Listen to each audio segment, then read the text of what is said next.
Hello class, today we're going to talk about the phylum Arthropoda. So we've been going through all the different animal groups. Last time we talked about the annelid worms, and the thing that set them apart that was their synapomorphy was something called metamerism.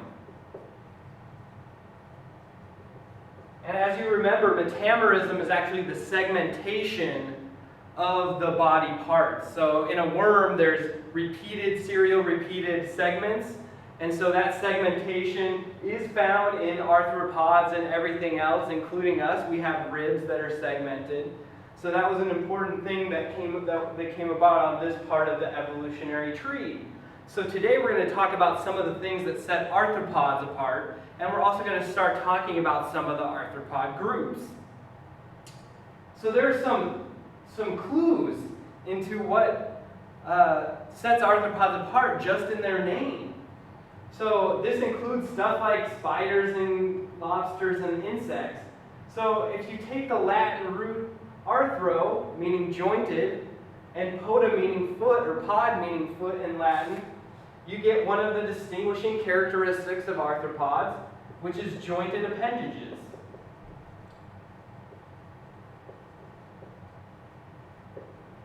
So you can imagine the advantages that these jointed appendages give them. They can grab their prey in different ways. They can move around a lot more efficiently than worms can. They just have to move back and forth or use their circular muscles to crawl along the ground. Arthropods can move in a variety of ways, and some of them can even fly. So the insects can even fly. Another thing that sets arthropods apart from some of the other groups is bilateral symmetry. So this is something we did see in Platyhelminthes, the flatworms, but we also see it again here. So arthropods are bilaterally symmetrical. If you split them directly down the middle laterally, they would be symmetrical on both sides. So you can see it here with this crayfish. There's a pincher on each side and repeated legs on each side. We see this even with higher groups like chordates, which we're a part of. If you split me directly down the center, I have an arm on each side, a leg on each side, an eye and an ear on each side. I'm basically bilaterally symmetrical. This is different from radial symmetry, which we saw in Cnidaria, where no matter how you divide the organism, it's going to be symmetrical. All right? Another thing that sets them apart is this exoskeleton. So they have this hardened exoskeleton made out of chitin. Exoskeleton. So every time they grow, they have to shed this exoskeleton and grow a new one. So there's a process called ecdysis, which is also known as molting, and every time a spider or an insect or a lobster wants to grow, it has to shed that old exoskeleton and then grow a new one before it can continue on with its life. The last thing I want to mention here with the synapomorphy that sets arthropods apart from the groups that came before it, its descendants, is a special type of metamerism. So remember how we talked about worms have metamerism segmentation, but all their segments are basically the same. So that's called homonymous metamerism. So arthropods and other groups have something called heteronymous metamerism.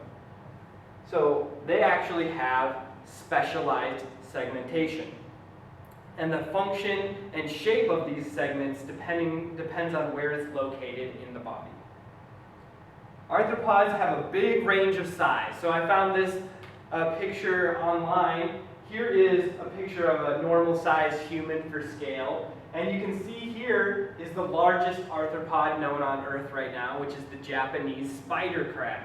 And these get up to 4 meters in width. That's about 12 feet. That's pretty big. And here's a picture of a man next to one for scale. And then it gets down to the really, really tiny things, like tiny microscopic flies that you can't even see. So there's one called a fairy fly, which is actually a type of wasp, all right? And these things are 0.15 millimeters in size, or 0.006 inches, okay? And the cool thing is, even at this small of a size, they have functional wings and they can fly. So I think that's really awesome. Let's go through some of the arthropod groups. So some of these are phylum and some are classes, okay, if we're coming back to our Linnaean classification system. Some are subphylums and some are classes. So let's start with the crustacea, things you really might be familiar with, like shrimp and lobsters and crayfish and barnacles and small zooplankton. All right, they have specific traits that set them apart from the other groups. Myriapoda, things like centipedes that are really venomous, you don't want to get bit by a centipede, and also more friendly stuff like millipedes, although it is a little bit creepy to have all their legs walking on you. They don't actually have 1,000 legs like the name would suggest, but some of them do have close to 400 legs, which is pretty cool. Chelicerata, which includes spiders, scorpions, ticks, mites, and also really cool things called horseshoe crabs, which we'll be talking a little bit later when we talk about the group Chelicerata. And then the most successful group of arthropods, the insects, okay? Beetles, flies, butterflies, pretty much anything you can think of. Stoneflies, mayflies, lots of things are insects. A lot of insects have developed the ability to fly, which is really cool and gives them a whole new niche to explore in the environment. They are so successful. Here's a picture of the speciescape. So I want to ask you, which animals here or organisms here are represented by the phylum Arthropoda? All right, right here, this is represented by the class Chelicerata, okay? Spiders, and this big one, this big obvious one here is insects, okay? We are down here, we are this tiny little elephant here, we're the group Mammalia. All right, we'll come to us later when we talk about the chordates. But this represents how many described species we have on Earth. So the bigger the size, the more described species we have. So there's approximately 2 million described species right now, and over half of those are arthropods, made up mostly by insects.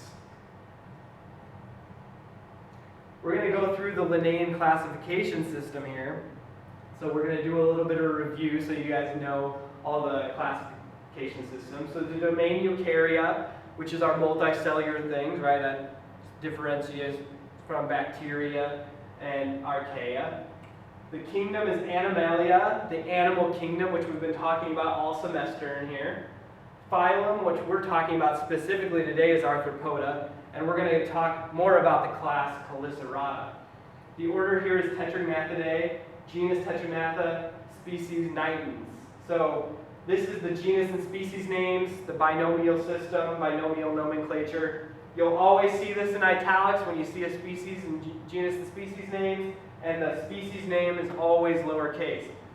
This species I've studied before, and it's pretty cool what it does. We'll talk a little bit about it. So we're focusing on Arthropoda and the class Chelicerata. So to talk about some of the things that set this group, we talked about heteronomous metamerism.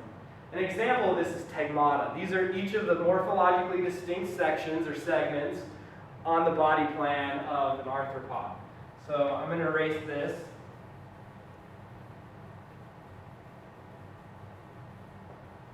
I will draw up here a spider for you. So a spider has two main body segments with a bunch of appendages. So it has two pairs of chelicera, which are fangs or pinchers on the front, depending on what species it is. It also has 4 sets of walking legs. All right. Not the best drawing of a spider, but I think you get the point. The tagmata involved in the spider are this area here, which in spiders is the cephalothorax. In insects, this would be 2 distinct segments, the head and the thorax. All right? In spiders, those segments are fused together. And then this lower segment here is called the abdomen. And so all arthropods have segmentation, and they have this most of them have tagmata, where they have these specialized segments on their body. So let's talk about some of the organisms that are part of Chelicerata. These are horseshoe crabs. They look really old. They are ancient. They're known as living fossils. They originated about 450 million years ago, so a long time ago. They have the same distinct sections as all Chelicerata. They have a cephalothorax and an abdomen, and they have this cool telson in the back. All right, not for stinging prey, but it's used in mating. Okay, and here is the ventral side of that same organism. It has those 4 sets of walking legs, and you can see those little pinchers there that are the chelicera that are part of this group. They're still found on the east coast of the United States, although they're somewhat in peril because people like to use them as fish bait, and they're also found in Japan and other countries in Asia. Now let's talk about spiders for a little bit. I like spiders, okay, I study spiders. There's 35,000 species of spiders on Earth, and they have the same distinct features as all Chelicerata do. They have these 4 sets of walking legs, and they have the 2 pairs of Chelicerata. And in this group, the long-jawed orb weavers, which I study, Tetragnatha spiders, they have these long jaws for grasping prey. And spiders produce silk to spin their webs. Most of them spin webs, but not all of them do, okay? And when the ones that do spin webs, they have these specialized structures on the back of their abdomen called spinnerets. So they're not like Spider-Man. They don't do it out of their legs, out of their wrists to catch their prey. All right? That's not really anatomically correct. If you were going to have a Spider-Man, it would come out the end of his abdomen. All right? So they shoot these out of the end of their abdomen, and they build a silken web to capture their prey. So, and then when a prey lands in their web, they scurry over to it, they catch it, they wrap it up in silk, and then they eat it later. You may have seen this in such movies like Lord of the Rings, right, where the big spider catches Frodo and wraps him up in his web.